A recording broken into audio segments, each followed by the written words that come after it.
Good evening. Welcome to Beyond the Gatekeepers. I am Bishop-Elect Vanessa M, and I am your host and moderator for this evening. And before we get it going, I'm going to bring out my co-host. She's been with me all month long, and I'm so excited in the person of Professor Natasha L Robinson. She's the founder of Legaleaze Please. Professor Natasha, please come out and tell our Facebook Live audience hello. Hello, good evening, good afternoon, good morning, wherever you are watching live or later. Of course, I greet you in the language of antiquity, which is lottie-dottie and everybody. Hello. Glad to be here. And of course, glad to be here with my sister, Bishop-Elect Vanessa Brown, giving honor to Bishop Flunder, to all of the persons who work behind the scenes as well as in front of the scenes, also to Bishop Pearson and to Bishop-Elect Troy. And I'm excited about tonight, what we are doing. And we thank you for being here.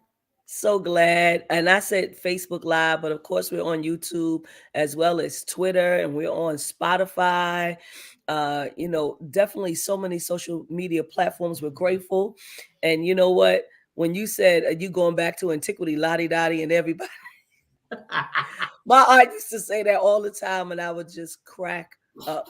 And so, yes, I'm like the professor. We greet all y'all, okay? And we're so glad. As a matter of fact, we want to just shout you out. And so the first person I see who's watching on YouTube is Dr. Irie Lynn Sessions on deck, viewing from Dallas, Texas, right? And so grateful that you are here tonight. We have Chuck Hunt viewing from Monroe, Louisiana. Rebecca Brown is here, and Nikki, yes, both of them checking in, wrapping up their work day. They're here from Phoenix, Arizona. Minister B. Dennis viewing from Florida. Pastor Eunice Coleman out here in New York City, Long Island to be exact. Chella Belcher is viewing Connecticut. T. Mark is Durham, North Carolina. Thank you for always supporting Ralph. Tariq, good evening, everyone. Ralph, tell us where you're from, okay?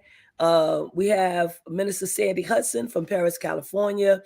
Dr. Day Vita McAllister is here with us, Maryland representing. We have Brother Sean here from Atlanta. We're happy. Herbert Jones from Boston. Oh, yes, my brother is here. Apostle Jabari Douglas, DC is in the house. I see all of you. Yes, our cousin is here. Glory to God. Carmen White, Tulsa, Carmen White, Johnny, Tulsa, Oklahoma. Antonio Knox, the good minister, is here. He's in Alabama. He's in, ATL, representing Rehoboth. Ralph, thank you. He's in Alabama. Come on, we represent everywhere. Everywhere. Somebody say everywhere. I love it. All right. I see the people are coming in. Thank you for telling us where you're signing in from. Of course, Bishop-Elect Sonia Williams is here. Bless you, Bishop-Elect. Atlanta, Georgia is in this house tonight, representing thick. All right. So we're going to wait for more people to come in, but we're glad that you're here. We really appreciate you. This is Beyond the Gatekeepers. This is current events through a theological and justice-informed lens. And we want to make sure that you're telling somebody about these conversations that we are having every week. I feel like we're just shedding more light, more revelation is coming, things we didn't know, especially this month with you, Professor Natasha, especially those things around legal things that we just needed to know. Yeah. Right? Because we, there is things, activities happening, in our churches, but also in folks' family. Right? Absolutely. And so we need somebody like you that's able to interpret. Right? Like people well, have to interpret.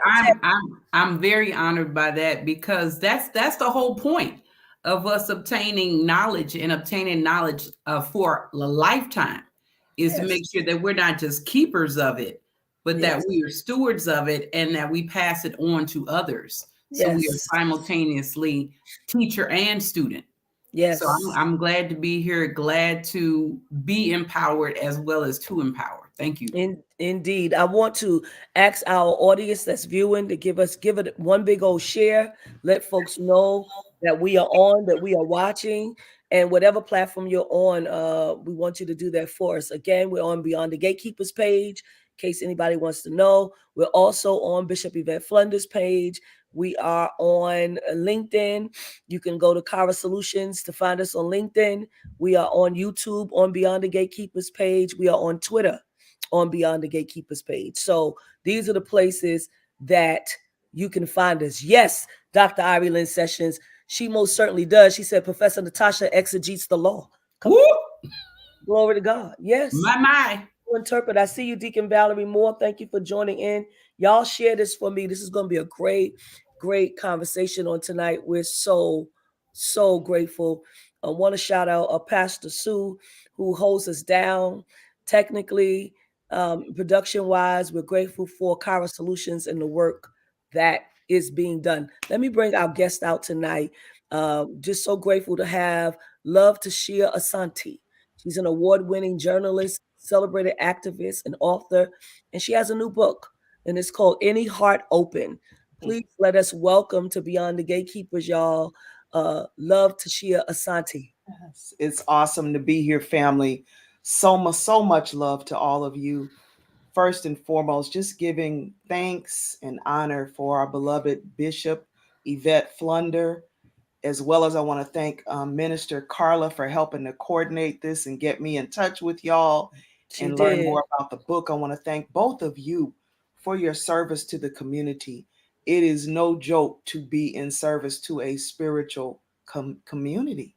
We all know it, as they say, heavy is the head, right? Mhm. So I just give thanks to you for carrying that torch and continuing to bring light. This is an awesome platform. It is a phenomenal concept beyond the gatekeepers. So powerful. And I'm honored to be here.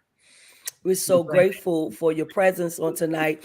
And we got questions, but I want to really start off this conversation by asking you to tell us a little bit about yourself before we get anywhere near the book.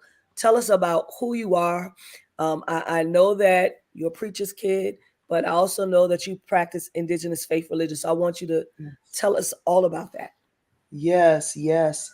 I began this journey 22 years ago, but even longer than that, of course, I began my journey like so many other African Americans in the church with my father. He didn't play about church. You need to be up and ready at 7 a.m. You going to Sunday school. You going to the 10 a.m. service, then you're going to That's it. 11 a.m. And we're going to be at church all day. Just don't make any plans. Mm-hmm.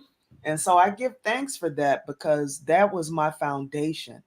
And that foundation, put me on a path to my own healing and evolution. Mm-hmm. And also one day led me, I asked the question of my father. And if any of y'all know what I'm talking about, in my house, you didn't ask questions about Jesus if you wanted to keep your lips. But one day I asked Dad, I was like, Dad, how come Jesus looked like only one race of people? And he's like, girl, don't you be asking me no questions about Jesus. Go in there and read your Bible. And being the inquisitive child I was, that question, I could not rest until I answered it. And as I began to uncover that, hair like wool and skin like burnished bronze, when I started to get up under that, that was when I discovered my African traditional spirituality called Ifa. And many moons ago, 22 years as I shared, I met Oloye Ifa Karade, author of the best-selling New York Times best-selling book, Handbook of Yoruba Religious Concepts. And he would be the one that would take me through my Sankofa process to be initiated to Yemaja, later to Shango, and then on to meet the great late Chief Kofi Zanu Metahochi Ibaye Torun, who performed there's only a handful of Black women in America who are Ianifa, which is a high priestess. So it's kind of like the Yoruba bishop in that respect. And so I went on to spend 7 wonderful days on the mat with this, iconic leader in Ifa and teacher, and got the name Ifala Day. And then went on to found the community, the radically inclusive Orisha Society Ile Ori Agbe Egun, I also known as the I Teach Love Institute. And the rest, as they say, is history. So Spirit had plans for me with that walk. And I was sharing before the show. We always have that rich sharing before a show like this. And I was sharing with y'all that it's been full circle for me, because even though I went through that transformation in embracing my walk as a priestess, I also was able to embrace the religion of my childhood and find the beauty and the peace in what my father had given me. And so I give thanks for that as well. And I praise God. I give thanks to Jesus. I give thanks to his father, her father, and everything above, and in bright, clear light energy. I give thanks for that, because all of it has helped to heal me and allow me to live, in this brown female body. Yes, to be Yes. able to find my power to do this work. 2 years into my journey, Spirit played another joke. They said, "We're going to put you on national television." So they put me on primetime TV in between the Fear Factor and The Apprentice on this television show to represent diversity in religion. I tell you, that's why I say, if you want to, make God laugh, tell him your plans, because they had plans for me. So here I am now. I'm on billboards and bus benches. The show got picked up internationally, and I'm telling this story to a global audience, and seeing people come in and want to know more about Ifa and how I ended up on that path. But I thank God, because again, out of the rage and the anger of realizing what had been stolen from me and my ancestors, out of the healing process of embracing the religion of my ancestors, I was able to come back and be able to celebrate how I began the journey. And I just thank for that. I'm thankful for that. Yes. I'm going to let Professor Natasha get in, but before she does, I want to ask you to expound a little bit more for our audience uh, about IFA. Yes. Expound a little bit more about that for them. Yes. Ifa is one of our ancestral faiths. So long before most of the faiths that we know about that we grew up with, long before Christianity, long before Islam, long before, again, many of the faiths that we're all familiar with, our beloved ancestors had their own spiritual practices. And part and parcel of the enslavement process was to demonize those traditions and to teach us that anything that was African was negative, right? So, again, my healing process involved me unlearning some of those inaccuracies and myths and dogma, and getting to the beautiful spiritual walk that my ancestors had and what happened for them. But also, and this is another workshop, we have to do a part 2 for this one, how our ancestors took the gospel and brought Africa into the gospel. Like, that's, oh man, that's what was so profound for me. I call it flesh memory. One of my writing teachers, Akila Oliver, who's also rest in peace, she talked about flesh memory. Things like, how do we know to take people to the river when we baptize them? Because in the Yoruba Ifa tradition, when they initiate you, where do they take you? To the river, right? So something in us knew that the river was a holy place. We remembered that. Mm-hmm. And so when we baptize in our Christian faith, we go to the river. Now we have, of course, reflection pools in the church. But back in the old days, they would just take you to the river. Mm-hmm. And so we find these correlations in our practices, even things like on the fourth Sunday, how, I don't know, some of the OG churches, they would dress all in white, right? Mm-hmm. And they would get what we call filled with the Holy Ghost. They would speak in tongues. And so when I went to pilgrimage to Bahia, to Brazil, and I saw the rituals there, it was like, oh my God, I'm at my father's church on the fourth Sunday, and they Mm-hmm. all dressed in white and they speak. It's like, it's the same. it's all the same spirit, especially if it's about light and goodness and peace and healing. I know it's under the same cloak. And so I just give thanks for that. So that's a little bit about Ifa. It is a traditional, it's a 6,000-year-old spiritual tradition. They honor one God who they call Oludumare. They have, I call them apostles, African apostles, that they call Orisha, who are sages, who are wise counsel, who bring their medicine and their mysteries to each human being that they walk with. So a lot of similarities again in our own teachings that most of us were raised up, and beautiful richness. They say there's an estimated 75 million people across the world that practice some form of Orisha spirituality, and we even see it again in the church. Some of the clothing that we wear, we can trace it back to our African beginnings. You can see the correlations between Kemet and the gowns that our bishops and archbishops wear. It's all there. And so we just have to recognize our own divinity. And that was part of the healing process, I think, that Ifa brought into my life. That's beautiful. Listen, those of you that are watching, you're watching Beyond the Gatekeepers. And our guest tonight is Love Tashia Asanti. She has a new book called Any Heart Open. Before we get into that book, we are talking about her journey. And so we want you to make sure that you share and like Beyond the Gatekeepers page, but share this conversation. This is a conversation that many people have been wanting to have for a long time.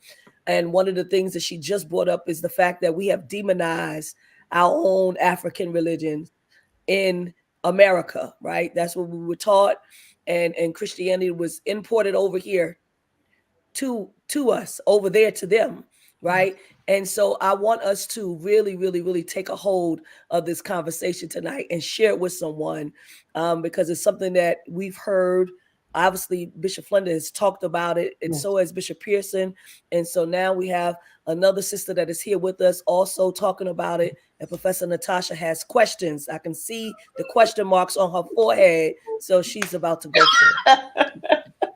Give thanks, give Again, thanks. thank you so much for being here. When we were talking before we went live about how both of us are PKs, preachers' kids, and there is a certain lifestyle and existence that is communal and individualized, depending upon who you are. So, my question, considering everything that you have shared from your heart so far, is that how do you engage in the belief systems where you do not do an either or, but you do a both and, where you are engaging in the practice of Christianity and the practice of Ifa or Risha? How do you navigate through the joys and sometimes the tensions that come with those types of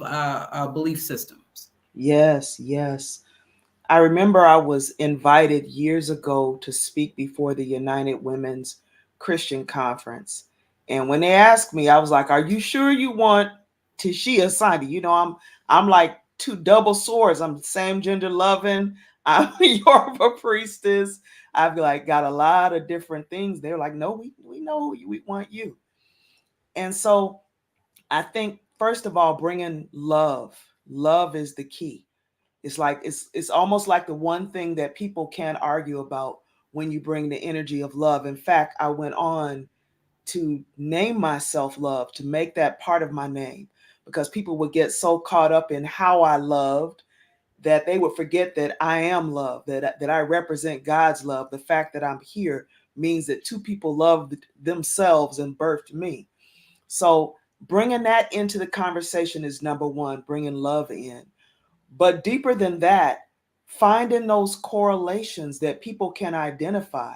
Things like the river. And one of the posts, someone just put in the comments that they said that they have someone in their family who to this day still takes everybody to the river. And thanks and love. Just I want to shout out to my fam. I see House of Pinkies on here tagging everybody in the universe from Africa to America. And just want to acknowledge all of those, Ramel, all of those family members Also, I see Tayimba on here. Just want to acknowledge her crown as well, if that is the sister that I believe it is.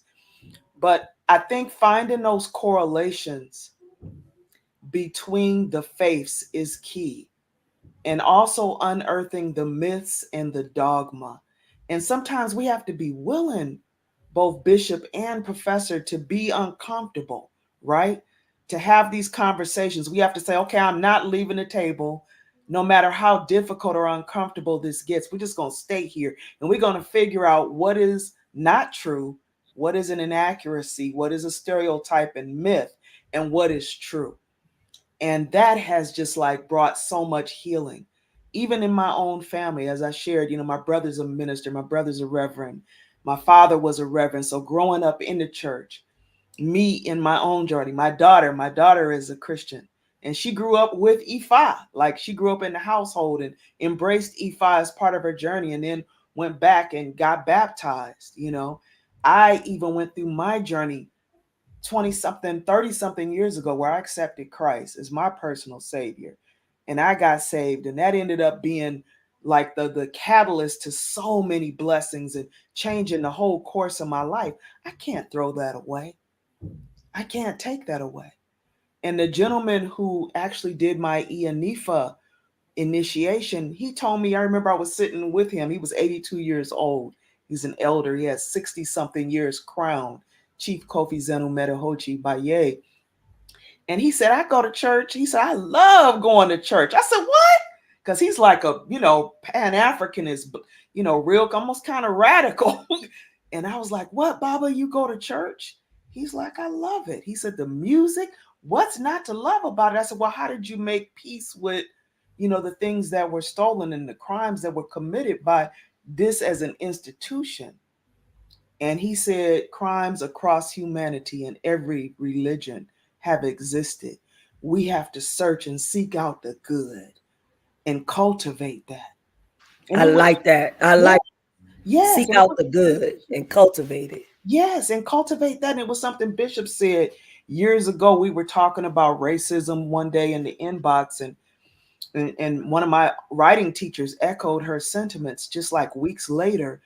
She said, Tashia, she said, I've decided that I'm going to put my energy around cultivating what I do want in the world, which is love, which is equality. She said, I'm done fighting racism. And like me, she had been fighting racism for decades, like doing so much work through City of Refuge and through the church and through her work. And she said, I'm going to work on increasing the energy that I want on the planet. And I was like, light bulb on. Like, it clicked for me and it resonated with me. So the other thing I will say is creating places and spaces where we can identify our similarities.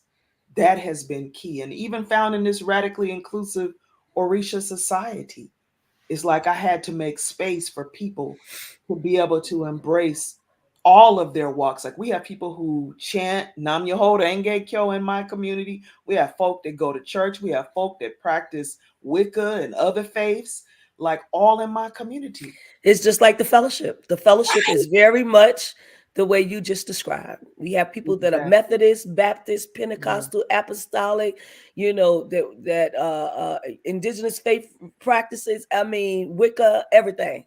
Everything.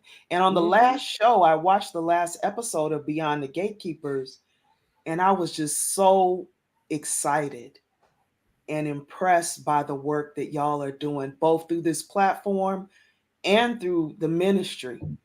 I was just so excited. It's like, y'all gonna make me go back to church because, I'm like Medea. I was like, they got to have a smoking section for me to go back. But now I'm joking, of course, but I just love what you're cultivating and what is being built through this platform beyond the gatekeepers. One more story I said I would tell tonight. Hmm.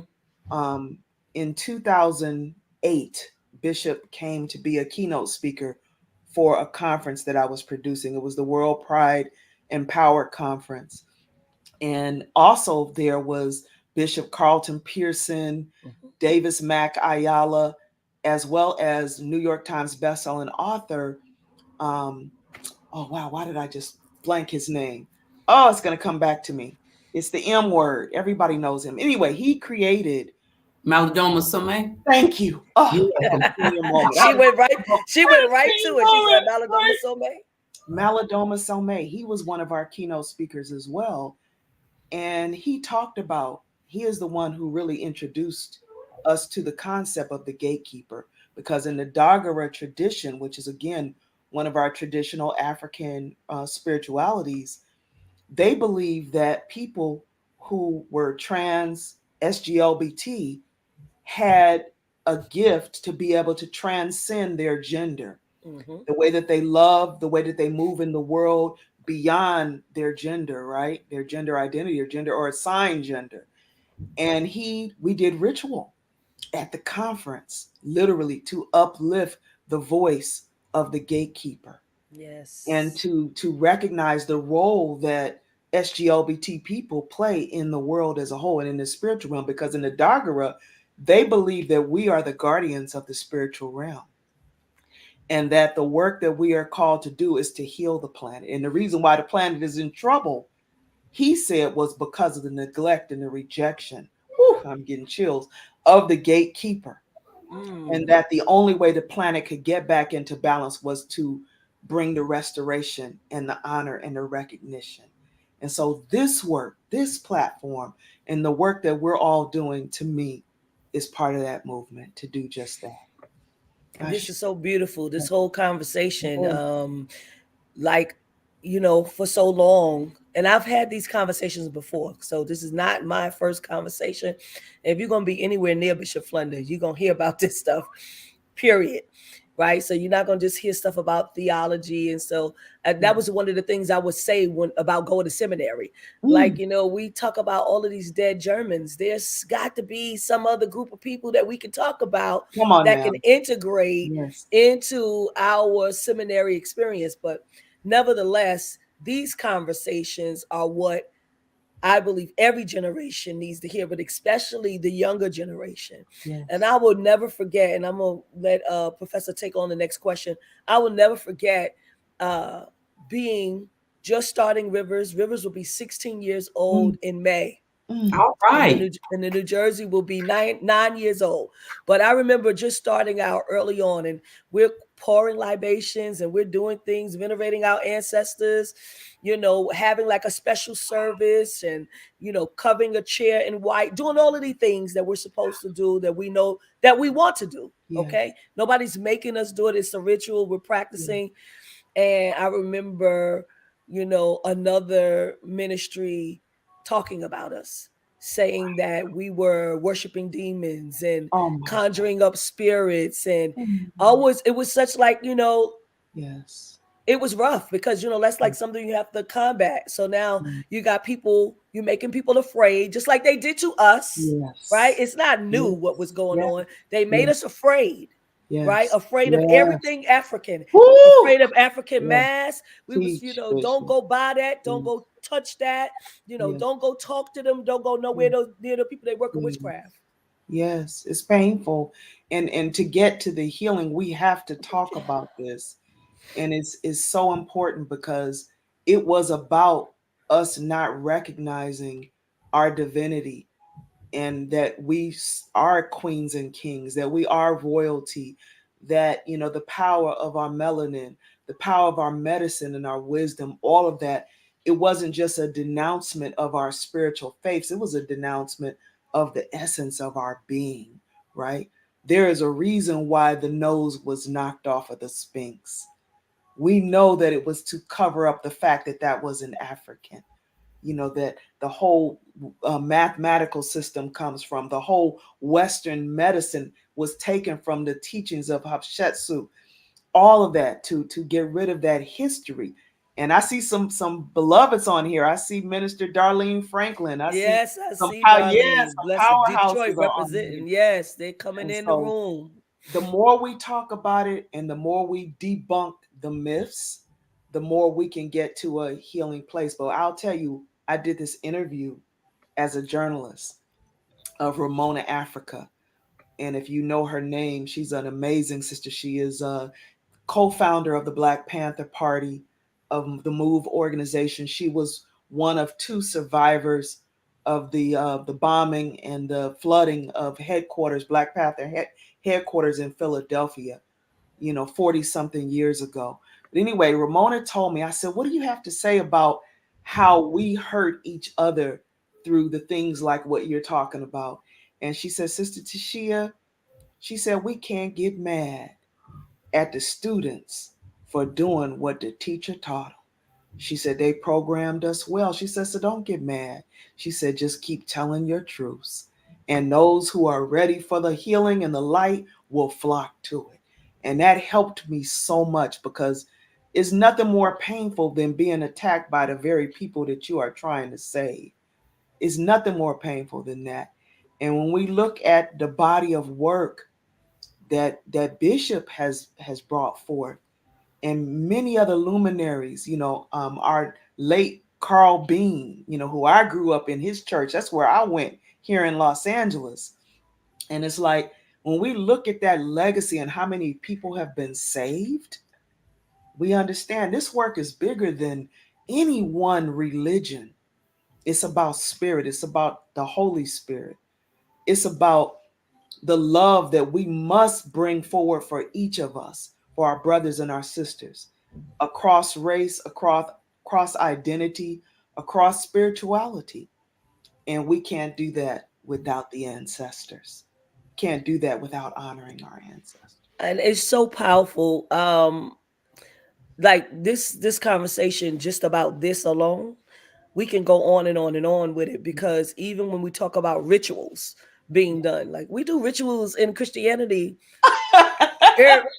Those that take communion, some people take communion that's a ritual. Yes. Right? I mean, I can go on and on about the rituals, but Professor Natasha, all those begats. All the begats that I personally used to skip in Matthew. I'm like, I don't care. Let's just get to Jesus. Begats. Yes. That's libation. That is when you are calling those names and you are saying this person begat this person begat this person. You are not only, calling their names, but you are giving them life. Yes. You are acknowledging who they are. And you just said so much about how we demonize and how we ostracize, that even though there are so many different similarities, where if someone is visited by one of the Orisha, and then getting the Holy Ghost, how that looks, the wearing of white, the anointing of your head with oil, and also anointing your ori with water. It's Come all, on now. It's all of these things. It's the remembering and the remembering, the bringing together. Yes. So it's just so many things. I completely agree with you, Bishop and E. Love, in that we could talk about this forever. This is a series. So many things. Laying hands on. So many things. And I just really, I have to thank I feel like I'm an anomaly in that when I was growing up, my church did not demonize African spiritual religions. In fact, they embraced it. Your pastor was an anomaly. the great Dr. Jeremiah Wright. Your pastor, oh my God. Yes. Right. So that whole experience, I was just talking to my cousin about that earlier. The whole experience of having Emoji Karamu, where you had the stilt walkers coming in and they represented the different Orisha. And then you had the libation that was occurring, where you had Kwanzaa, where you had just all of these things that you started very young. So you couldn't help it when you were getting to be an adult.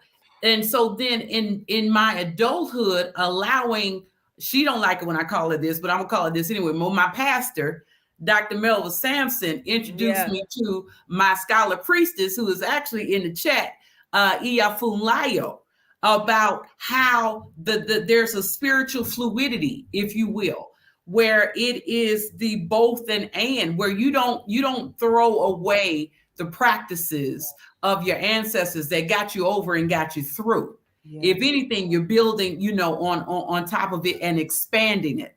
So I just thank you for that conversation. I'm going to hold my question because there is actually a question from Bishop-Elect Sonia Thank you. Williams. Yep. And I really want to tap into that because if we ignore it, then that is not going to align with how we're having this conversation. That's right. So Bishop-Elect Sonia Williams asks, quote, can you talk a little bit about the Yoruba practice of voodoo and how it became to be such a taboo subject in Christianity, especially since biblically we witness Jesus practice voodoo when healing and performing miracles, end quote. Y'all trying to go deep today. No, I really am going to get to your book, but I felt like we needed to lay this foundation first. Yes. Well, I'm just going to bring that to the discussion and say, on the pages of Any Heart Open, I let these characters tell this story, and this is direct connection to this question that has been posed by the bishop. I don't want to give y'all too many spoilers because I want you to read the book, but there is a character who is a minister, a pastor in this book. And so she was espousing in one particular scene, the daughter had come to her, and the daughter was very afraid that she had been diagnosed with HIV. And she went to her mother for prayer, for comfort. And instead, the mother went after her in using all of these things that we've been talking about tonight. And instead of giving her love, she was giving her condemnation, talking about, negative practices and this and that and this and that. And so first, I just want to do a little education because, again, this helps us to put things in context. So voodoo or voodoo is a tradition that is practiced. It comes from Haiti. Okay. Ifa and voodoo is kind of like Pentecostal and AME, two different things. Okay. So just like in the Christian church, how we have Catholicism, we have Baptists, we have all of these branches of Christianity. Within Ifa is the same things. So it was influenced, the branch of Ifa was influenced by where the people were in the world. So in Haiti, they practice voodoo. In Benin, it was Fa. In Brazil, it is Candomblé, right? Puerto Rico is Lucumi. Cuba is Santeria. So depending on where the religion was or is, there was a cultural expression of the spiritual tradition and the faith Ifa. All right.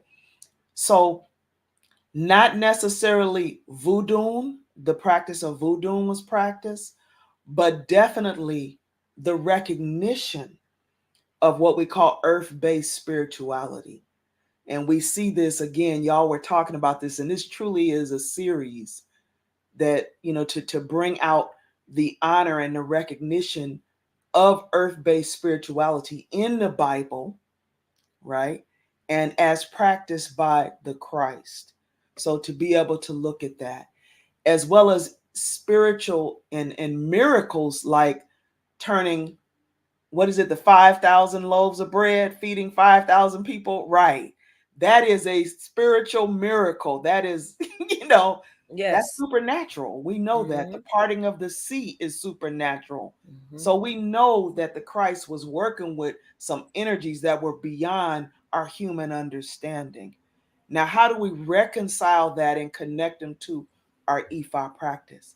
So what I want to say is this has always been a part, and I'm only talking about this one, but I believe, all humans, but for people of African descent, miracles have always been a part of our identity. The fact that we even survived slavery is a miracle, right? And so, yes, the Christ absolutely practiced and was a part of supernatural things that could not be explained by humans and only could be explained by the God force, by the force and the power of his Father, is the way that those miracles were done. and his deep and abiding faith in his father's power and justice and love, and number one, compassion. Ashe. Uh, I hope I let me just, answered that a little bit. It's and such if a you, deep question. I Yes. want to say really quickly. So our theme for our convocation in July in Atlanta is called Miracles, Signs, and Wonders. Bishop Mm. Wonder brought it to us. So Woo! I want Yup. people to know that our convocation is Okay. coming up, and y'all probably want to be there because there's going to be some miracles, signs, and Mm, wonders. mm, mm. I Thank believe you. that. Yes. Uh, Oh, yes. did you? Okay, so I feel like I can be in this space, Yes.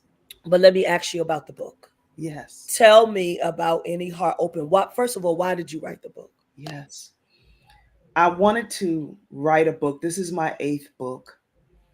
And I've always formed my books around social issues that have to do with social justice. So, one book, like the very first novel, was about human trafficking. The second book, The Bones Do Talk, was around the misuse of police power, police brutality, as well as homophobia. And this third book is centered around inclusivity in the church and the role that the church plays in healing humanity, and the importance of celebrating diversity and inclusion within the church is what this book is centered around. And so I'll tell you a little bit about it. So, Any Heart Open deep dives into the interactions between faith, family, sexuality, and love, and the ways religion can heal or unite or divide and destroy. In Any Heart Open, we meet people whose hearts have been shattered by abuse, discrimination, betrayal, and lies.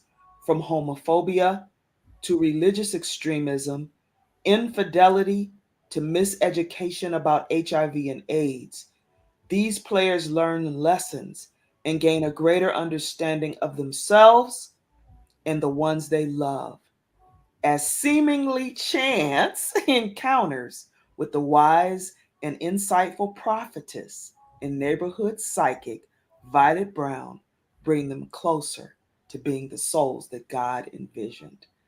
So that's what this book is really all about. It's about these six souls.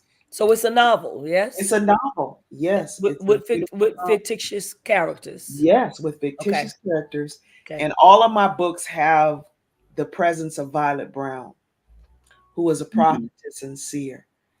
And in this one, Violet begins to have dreams about these people that she is meant. In Ifa, we have something called Egbe.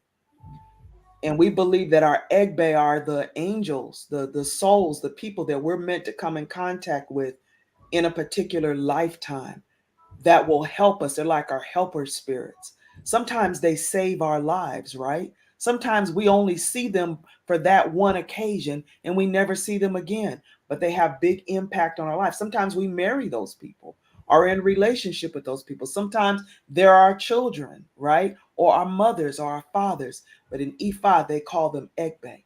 So in this book, Any Heart Open, Violet Brown starts to dream about these people, and one by one they start to show up in her life, and she already knows what their destiny is and what their future is. She already knows what they're battling, right? And her job is to help them learn the lessons, which is what we do in Ifa. We believe that Ifa helps us to get and stay on the path to fulfill our destiny, right? And we use divination, we use prayers, we use ritual and different practices to bring us closer, yes, to our mission and our purpose. Because in E5, they believe all of us made a promise to God, right? About what we were going to do when we came down here. But most of the time, because we're distracted by life, by family, by jobs, we forget what our mission is. And one of the things like I love the most is when I see those child prodigies. And at 6 years old, they're playing the piano on Ellen DeGeneres or Oprah's show, right? Because they already know what their destiny is. But most of us are not that fortunate. And so often when I do a divination for a person, they've never even thought about like what their mission or purpose is, or they come to me seeking to get in alignment with that. And so in this book, Violet helps these 6 souls to get back in alignment with their destiny and their divine purpose, and the healing that happens as a result of it. Families are healed, right? Communities are uplifted. Patterns and cycles of destruction are altered. This is what we're attempting. This is the work that Malcolm did. This is the work that Martin did, that Coretta and Sojourner Truth and Harriet Tubman. The work that they did changed whole nations. It changed societies, right? We know, like the March on Montgomery, which we know was organized. Basically, the brains behind it was Bear Rustin, a gay black man, right? We know he was the power behind the organizing Ashe of Martin. It changed society as a whole. And that's what this book is all about. Any heart open. Sometimes love doesn't look like how society says it should look. Love can show up in a 2-year old, it can show up through an animal, a dog, it can show up in the ocean, it can show up in the sunrise. And this is what we come to understand, that love can't be confined by the boxes and the labels that some attempt to put on it. That love is its own deity, love is its own medicine. And if we cultivate that, everything else will be taken care of. And this is the story in Any Heart Open. And this is the energy that I hope to impart when I wrote this book. Love is its own medicine. My. Somebody Yeah. need somebody need to hashtag that, but make sure you give credit to Tashia Love, Tashia Asanti That's right. Cite Love. black women. That's That's what we right. do. That's right. Love Yes, is its ma'am. own medicine. Yes, ma'am. Whew. So, and I know you got something because I can see Yeah. that question. But Well, let I me see on my hold it. phone. I see It's it. Boom, boom, right boom, boom, here. boom. Right here. But let me just say, because you made a very good point as it relates to this book. And I think that that is probably the work that some of us that are pastors and prophets and apostles and teachers in the Christian church, to help people to find their purpose. Yes. Oh, you. You muted, Bishop. Come. I'm sorry. I was saying that, I think that that is the mission also, or Yes. the work of those of us who are pastors and teachers and evangelists and prophets and whatever work, whatever titles we have in these churches, right? To lead people or to show people, because Yes. it's about individuality, right? So to Yes. show people their path, Yes. right? To get people to get in alignment, Yes. which is why, aligning your chakras are important, and Yes. to get people to get on their path to their destiny. Yes. And so would you say that that is a lot of what's going on in the earth and in the world Yes. with humanity, that people are not Yes. in alignment, that they have not found their path, that they have not found their purpose, their mission? Yes, absolutely. I think that, in that moment during the pandemic, I'll never forget. And somebody please put the link. I see a lot of people are asking about the book and how to get it. If somebody would please post a link to the book it's on Amazon.com, Any Heart Open. By the way, it made it to number 2 4 days after the book was released. So we know in Awesome. Christian fiction, that was like unheard of, right? But anyway, Yes. what I want to say is when I came outside that day, I'll never forget it. No cars were driving, no people were walking down the street, and it looked like an apocalypse had happened. And I said, no, this isn't an apocalypse. This is a recalibration. The planet is being recalibrated. And I think, even though I didn't, like what he did, I don't mean to offend anybody, but I knew that was Donald Trump's destiny. He came to bring all that hate, all that division. He exposed all the racists took off their white sheets and hats and all of that. And it's like it all was exposed. And it needed to be so that we could see it and see the ugliness of it. January 6th, the insurrection, that was another outpouring of the hate that was there that Yes. needs to be healed. But we can't do the work unless we recognize and see it. We must see what it is to be able to deal with it and to be able to change it and shift it. And yes, people are unhappy. The hate is not working anymore. They're unfulfilled. It's like whenever you're attacking people that aren't even bothering you, that are minding their own business, we know you're unhappy, right? That's If you right. bothering people that aren't bothering you. So this is what we're here. It brought all that moment. Oh my God, like George Floyd, right Mhm. after the murder of George Floyd, when we saw those kids, I will never forget this. It was first there was this group of pregnant white women, right? I'll never forget it. They linked arm around the black, Yes, around in I a remember. circle. Yes, this Mhm. is the divinity. See, if we don't see Yes. the God in that, those white women, all pregnant with babies in their belly, linked arms and protecting the black activists who were on the front lines protesting at the White House. Really? Who could orchestrate that but God? Exactly. There was black, there was white, there was young, there was old. They were standing together, all of them together, protesting intolerance and hate and racism. That's what God did through those horrific things. Yeah. That's what God did. And what a lot of people don't know is in Africa, the Yoruba priests did ritual. They put George Floyd's picture on a shrine out on the earth and they called for, woo, come on, Justice. okay, Holy Spirit, stop it. They called for justice. Yep. And when I saw the result a month later, they said 52 nations were protesting They, George Floyd's. I was like, that's the right. ancestors heard the call. They were Thank everywhere you, Ever protesting. Massey. Thank Absolutely. you, House of Pinky. Yes, the ancestors heard the call. So this is what is happening. Yes. And it's all about bringing us back to a place of peace. We have to heal the oceans.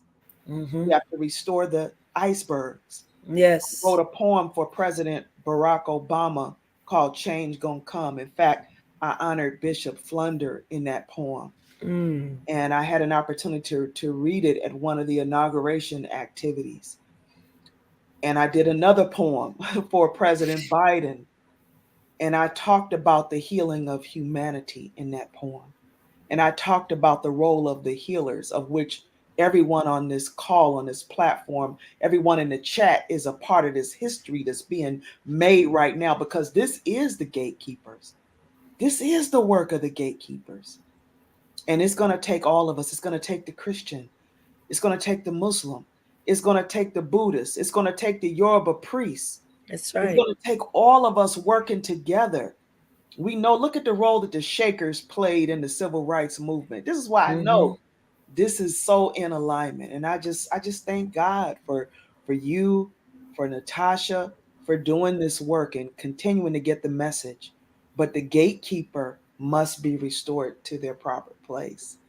It's beautiful. The gatekeeper Listen, cannot be left out. Yes. yes, I want everybody to know we're watching Beyond the Gatekeepers. We are here with Professor Natasha Robinson as my co-host, and we are talking to Love Tashia Asanti, Any Heart Open. That's the Yes. book. You can get that book on Amazon. It's a novel, fictitious characters, but get Yeah. into it. Okay, Yeah. Professor Natasha. I wanted to, without doing any spoilers, I have a specific question about the book in regards to naming. We know that in pretty much any religion, that naming is Mm. important, Yeah. especially in Ifa Orisha, uh, Yeah. because they will call your name to call you back in, Yes. as well as getting the libation and activating the technologies in us. Yes. So three of the women, because we are in March honoring Women's Month, Mm. you have Violet, Velvet, and Delilah. I'm Yes. not going to say to our audience who these people are. You've already identified Violet, but I am not going to say who Yeah. Velvet and Delilah are. Yeah. What I will ask is, what is the significance of naming in this book? Why did Mm. you particularly pick these names Yes. for these Black women? Yes. Yes. Well, in the first book, which is actually getting ready to be re-released, the very first novel that I wrote, The Seer, Legacy of Stone and Spirit, I introduced the character Violet Brown, which was picked up. I'll tell you about that later. It was made into a film. But anyway, Violet went on a journey to find herself, and she began to dream of these children who had been kidnapped by human traffickers. So that's the first book. It's getting ready to come out on Mother's Day in May. But part of her journey in uncovering herself was to find her spiritual name.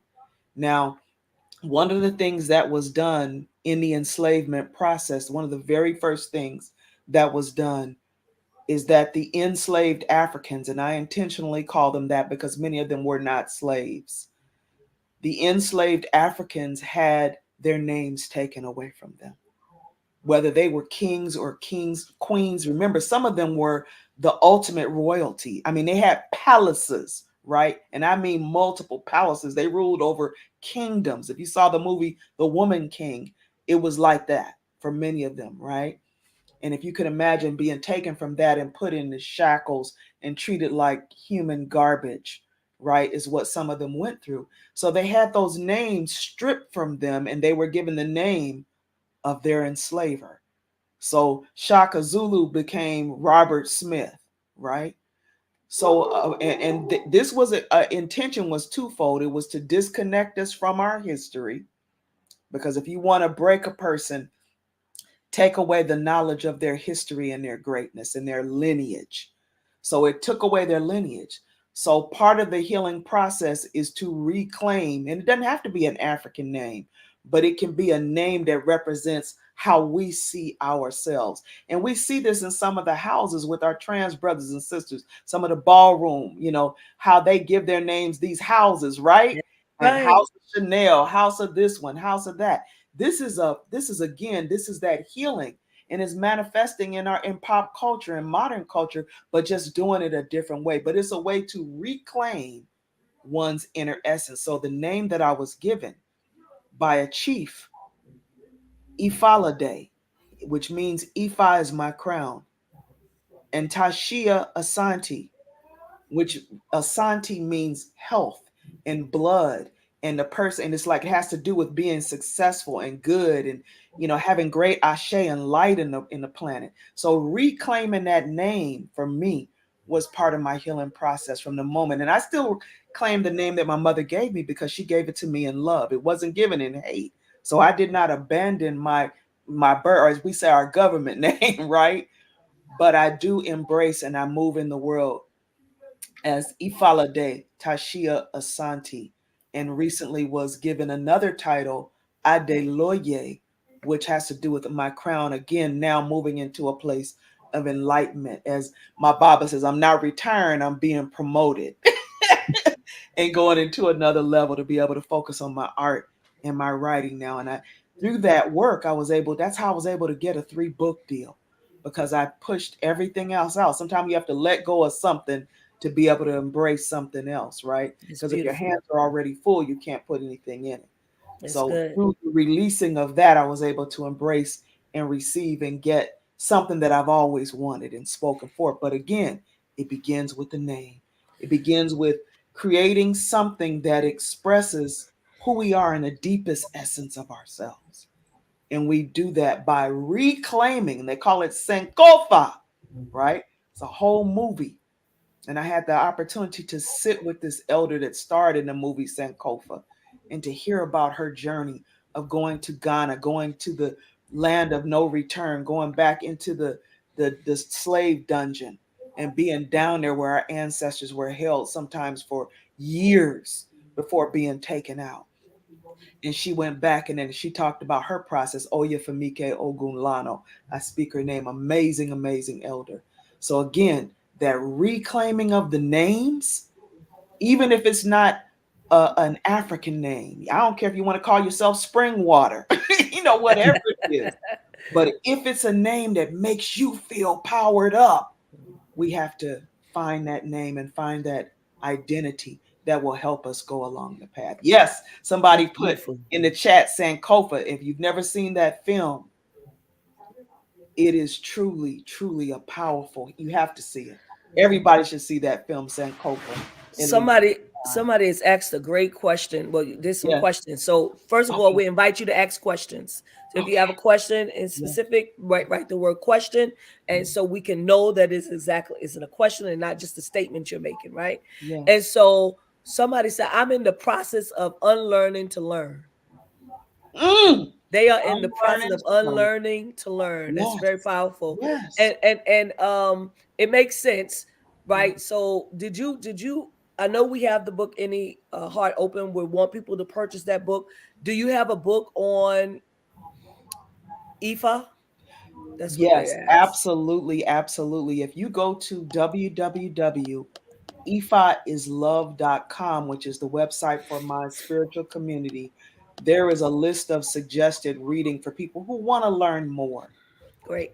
Now, there is also in the book, The Seer, which again is getting ready to come out in May. There's a lot about that journey. It's embellished, it's fiction, but there's a lot in there. And in Any Heart Open, you meet Violet Brown, who Hmm. talks about her journey in becoming a Yoruba priestess. I won't tell you too much because this ending to this book, people are writing me going, Tashia, no, you didn't, when they read how this book ends and how these people come together and what happens with the lives of these people. But if you want to learn more about it, you can go to that website. There's full information there. I highly suggest getting the book of my teacher, my master teacher, Aloye Ifa Karade, The Handbook of Yoruba Religious Concepts. It is very simple and easy to read, and it will give you a lot of information. And also, just look in the mirror and see yourself. Don't rush. Don't rush, because sometimes we get dressed and we don't really look, but just take a moment and look into your eyes and ask for your ancestors to reveal themselves to you, because not all of us practice Ifa. Some of us practice Akan. Some of us practice other traditions, Sangoma, because we're from South Africa. Remember, Africa is a continent. That's So there right. were many practices of traditional African spirituality that are part of our ancestral realm. But so is our Christian faith. This is why it resonates for so many of us, because like myself and Professor Natasha, our family practiced this. My father was a pastor. So I know when I hear those songs and they resonate and they make my skin light up, right? When I hear the gospel, that too is part of our ancestral beginnings. And so to make that circle, to find in our hearts, to open our hearts, to embrace and to reclaim that which was stolen from us. We can't be fully healed without it, right? We cannot, and Black people cannot rise to our place of full power without embracing and recognizing our ancestral beginnings, right? But the good news is that we can find ourselves in all of it. All we need is love. All we All we need need is is love. love. I Ashe. love that. So people are asking for the website. The website is www.ifaislove.com. That's correct. Some of you are on Bishop Flunder's page and you don't see it, but I know it was posted on Beyond the Gatekeepers YouTube page, on Kava Solutions page. It's coming up. Don't worry. So you won't miss it. We want you to also purchase the book, Any Heart Open, also found on Amazon. Deepa Massey, thank you for helping us in the chat. I posted it down as well. We appreciate you very much. And also Carmen, thank you for helping us, cousin. Carmen put the Handbook of Yoruba Religious Concepts by Baba Ifa Karade. Thank you. Thank So you. Thank that's, you. everything that we're talking about. We're trying to make sure that you can see it as well. We want to make sure that so Facebook don't like this conversation, y'all. So it's not allowing Pastor Sue to post a website because it goes against community standards. Look at that. Well, Wow. right. So that's how you know you're on the right road with having these conversations, because Right. they That's the start resistance. censoring, and Okay. that's the resistance. But that's all right. We're gonna push on through, and we're gonna keep talking about it. Yes. Again, Any Heart Open. We have talked about indigenous faith religions. I love it Yes. because See, I we feel like, calling on SU to open the ways, Oh, come on somebody now, put it up there. open up the ways. open We roads, calling on the open roads. spirit of Ogun to cut down all of the Ooh. blockages Can't and to stop, work won't on the stop. technology that is needed so we can make sure that That's right. we get out what needs to get out. We have never been completely eradicated or Come on. assassinated. And And we will so Mm, not they be. have no idea who they Yes. are dealing with when it comes to saying community standards. These are the standards of community. So you ooh, Yes. all have the obligation as well of teaching and educating each other. Make sure you are, we know how to be subversive. yes, Make sure we you know get how to this do it. information out. We know how to do it where they say don't tell nobody. So act like this is a secret Right. and tell everybody and And go nobody tell else will everybody. find. That's That's Yeah. right. all right. I Um, like it.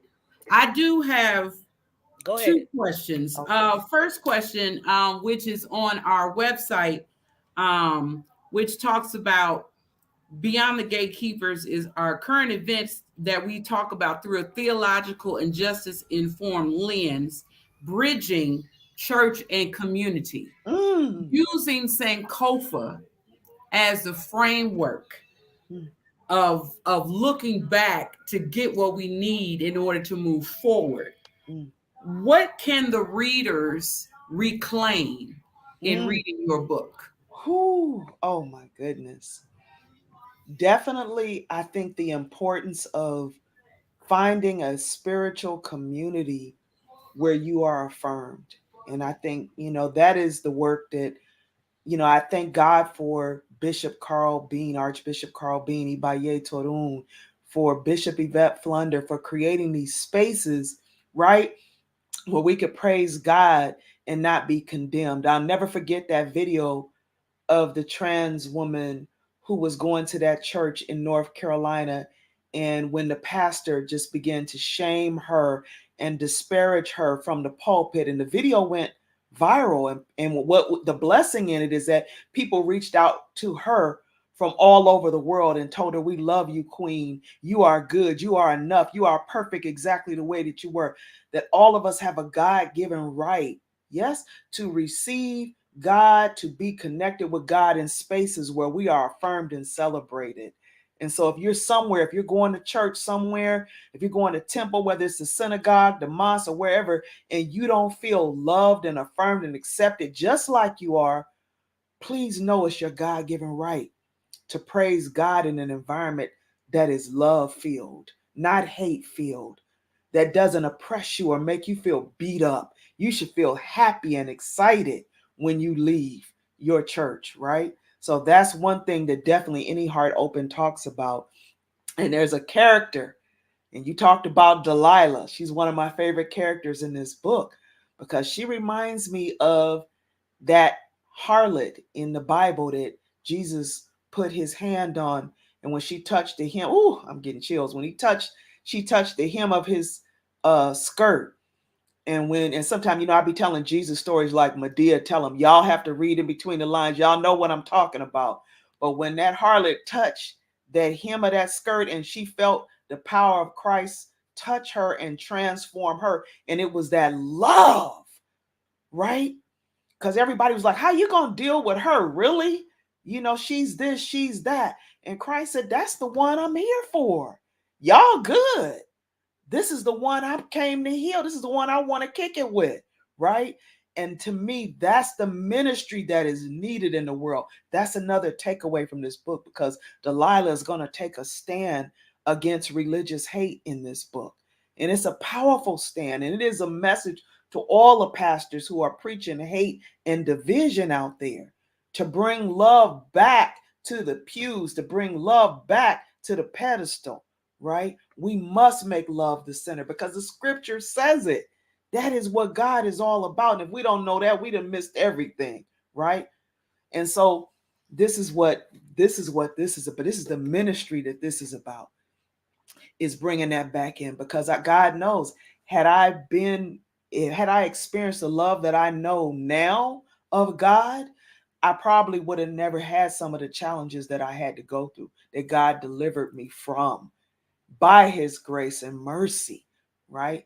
37 years clean and sober, that God took all that away from me. From that moment, I leaned down and said that prayer and asked for acceptance and forgiveness, right? Had I known that love as a child, I probably would have never went down that. But I thought something was wrong with me. Wasn't nothing wrong with me. I was perfect. Even my flaws are perfect. We're going to be doing a ceremony in May. You know, this is International Women's History Month. And myself and Ia Oyaseke and another sister, Ia Oshanike, out of Lexington, Kentucky, we're going to be doing ceremony to help women heal their wombs, survivors of incest, rape, domestic violence, as well as women that are seeking greater empowerment, that want to be on the path of their destiny and live in their purpose, that know their value. We're going to be doing ceremony and presenting the sacred waist beads that many of our ancestors wore in the pyramids of Egypt, right? On the continent of Africa when they sat on their thrones. And we're going to be restoring some of that medicine. And it's a non denominational ceremony, it is a ceremony about women's healing.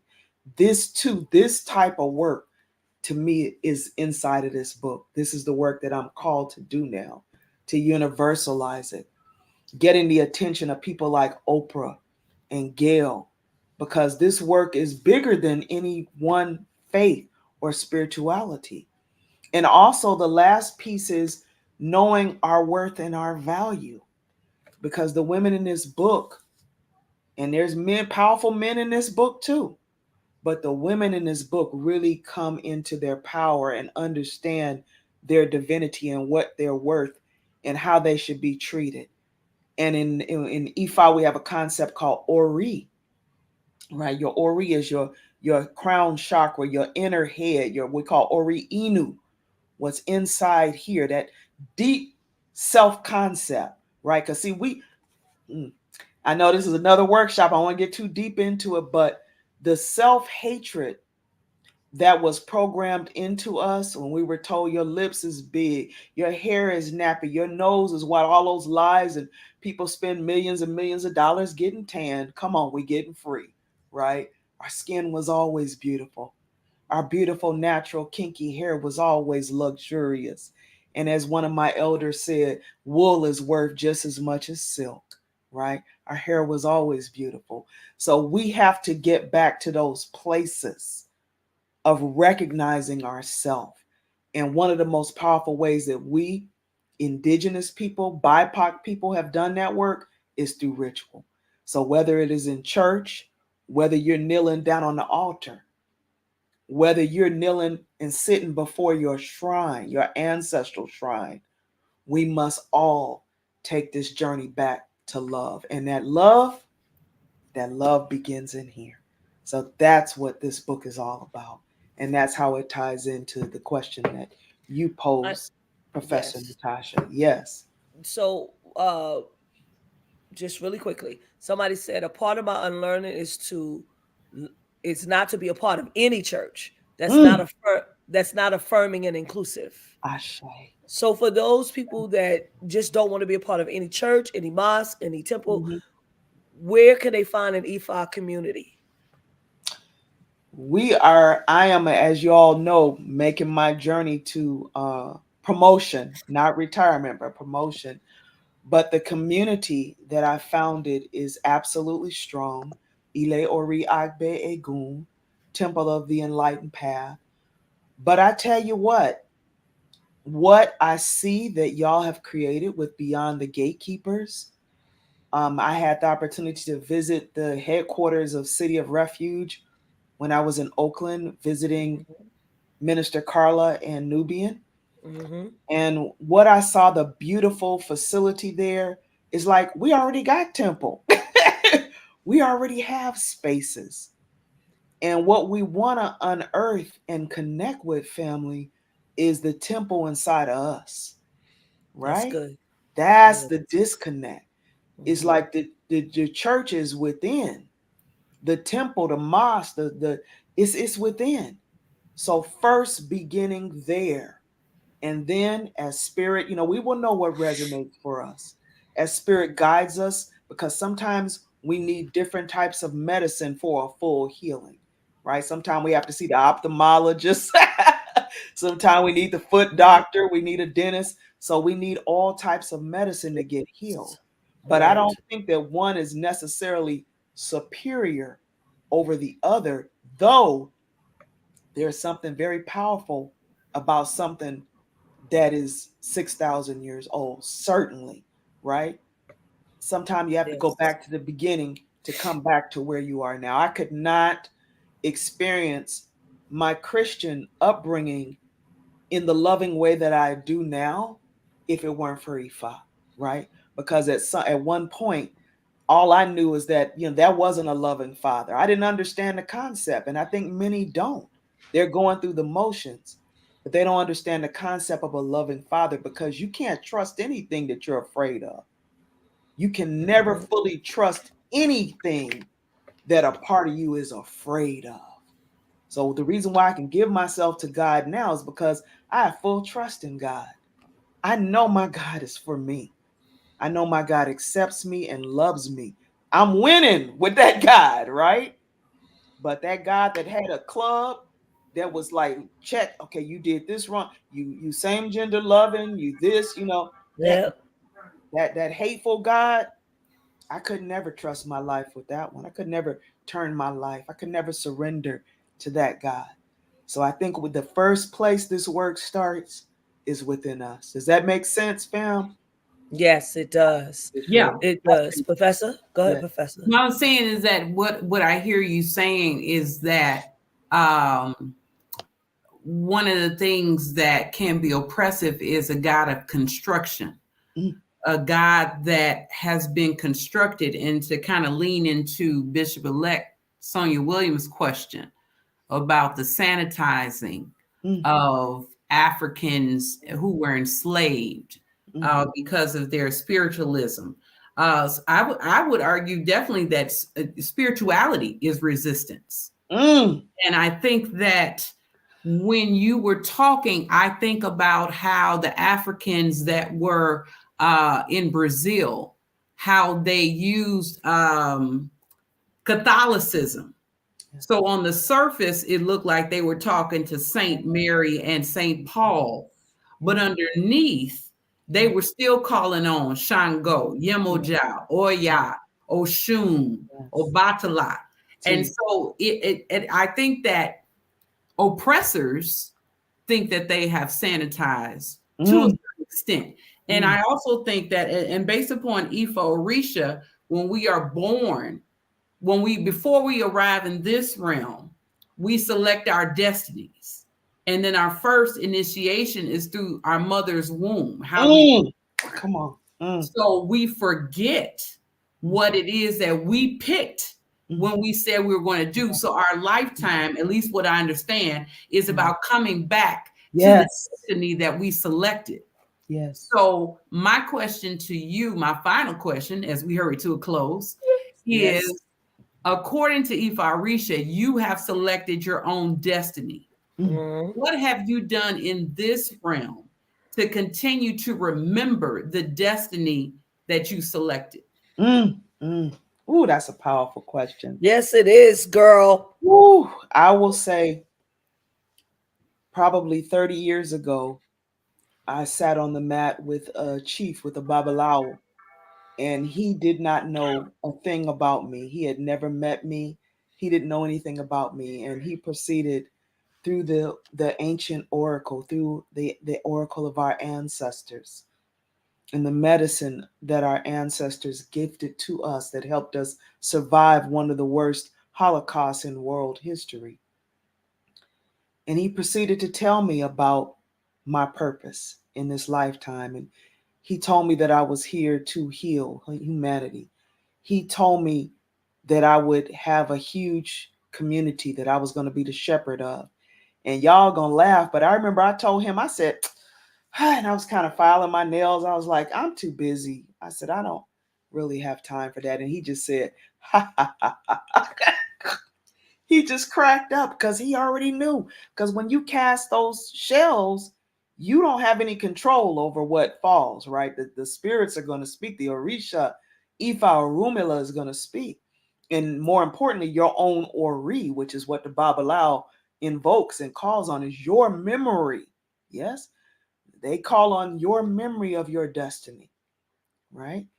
and and from that, it's like a spark, because when you hear it, you go, oh yeah, that's what I said I would do. So I said I was going to heal women. I was going to help women heal. I said that I was going to help the people who society had rejected, as they say, the cornerstone, right? You know, that they reject, the one that they rejected become the cornerstone. That was my mission, to help those people, that I was going to use words to help people heal. I'm a journalist. I'm an award-winning journalist. I've written over 1,000 articles, right? And through my books, through my films, through broadcast journalism, through words, again, he says words. He told me to, he says, get into your career. Now, I had not written a single book then when I had this reading. This man didn't know anything about me. And he said, this is your legacy. And he told me about my mother's side. He told me about my father's side. And he told me that I was going to be known all over the world. And everything I say, I joke always. And people who are on the live stream, who are in my community, Reverend Darlene, others who are part of the fam, that I did not sign up for this. This was what Spirit and God said, this is my journey. But what triggered and sparked the memory and gave me the courage to, when it started to show up, was having that opening of that divination. We call it it's like a rite of passage. Because remember, in Yoruba history, in Yoruba tradition, when you turn 12 years old, boys 11, 12, girls 12, 13, you and your family would go and see the chief of the village. And it was like a birthday party, and they would sit down, and this was the time when they would cast that oracle, and they would tell you and your family about your destiny, the things you should avoid and the things you should gravitate. And it could be as deep as what you should eat, who you should marry. They would tell you all kinds of things. And so that disconnect, particularly for BIPOC people, is part of why so many of us are, we feel lost, or we can't seem to, how you make a start, but you can't seem to follow it through. You do this and then you hit all these obstacles. But in Ifa, they tell you, you're going to encounter this, you're going to encounter that, you're going to, and you need to do this to avert that, so they tell you, turn right. They give you a blueprint, basically a roadmap to help you navigate. And that's what I was given.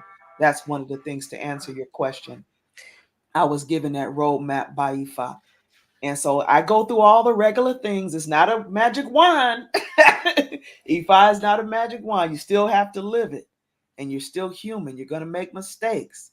You're going to grow, all of that. But at least you have an understanding of what it is you're here to do, a better understanding. And some of us get it other ways, like dreams.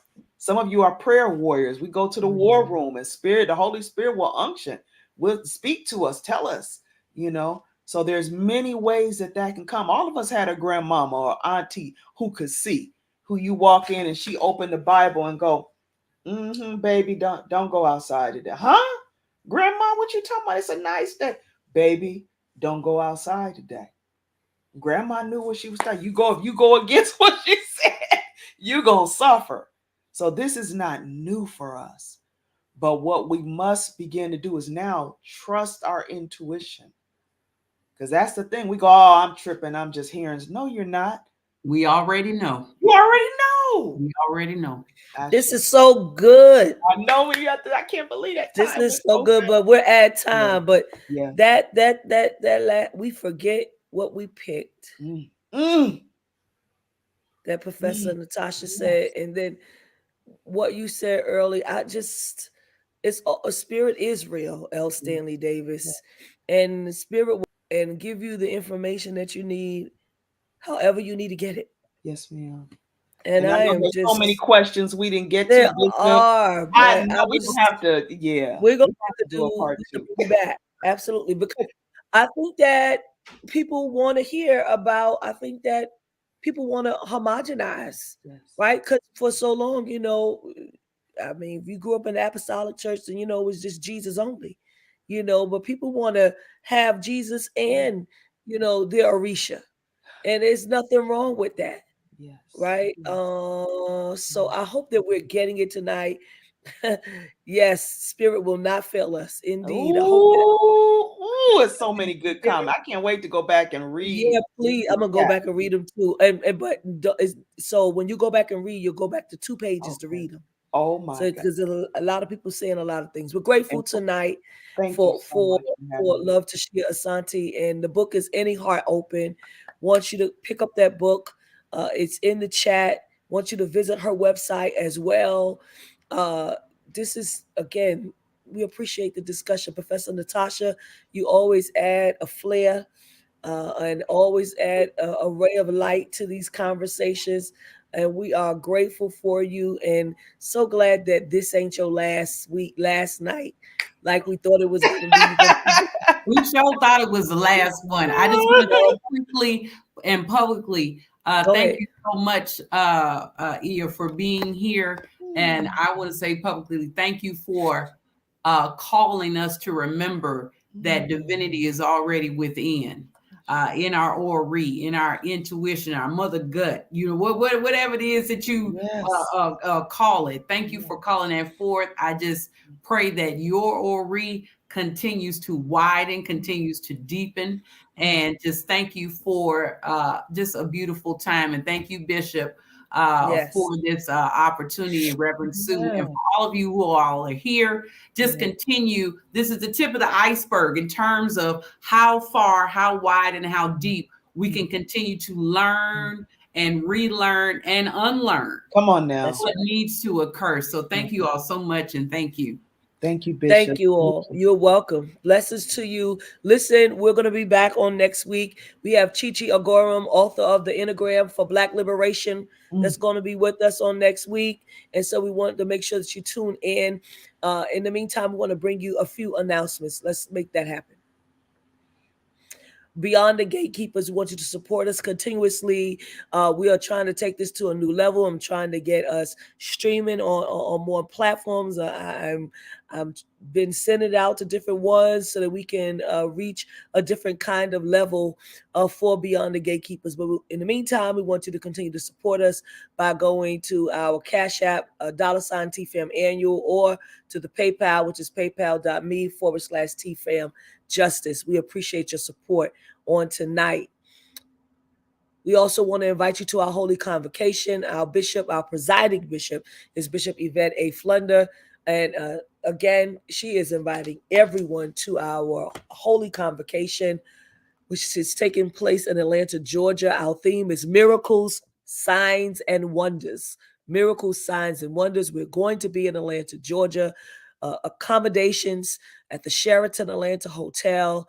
There's a splash page on our website, www.radicallyinclusive.com. Go to that, www.radicallyinclusive.com. It's the first page that comes up. It'll tell you everything about convocation, everything that you need to know. If you register before May 1st, the registration is $150. Make sure you get the rooms. It's going to be a powerful time, and I would love for you to be there. And so 4 great women have pulled themselves together to create a Lenten webinar series called Down in the Valley, where the girls get naked. Let me say that again. Down in the Valley, where the girls get naked. This is a womanist ecclesiologies at the intersection of law, sexuality, and theology. And we have our very own Professor Natasha Robinson, Legaleaze Please, is one of the people that are on this, as well as Reverend Naomi Washington Leaphart. We have Reverend Dr. Melva Sampson, Pink Robes Chronicles, and we have Reverend Dr. Irie Lynn Sessions, who is going to be here with us, the gathering place. And so you can register for this. It's a cost to it. March 14th through April 4th. I think that's every Tuesday, 7:30 p.m. Eastern Standard, 6:30 p.m. Central. The cost is $100. Register for it, please. Thank you so much. God bless you. Again, thank you for joining our broadcast tonight. You've been watching Beyond the Gatekeepers. We are very, very happy that you have been here with us. Join us next week. We say thank you and God bless.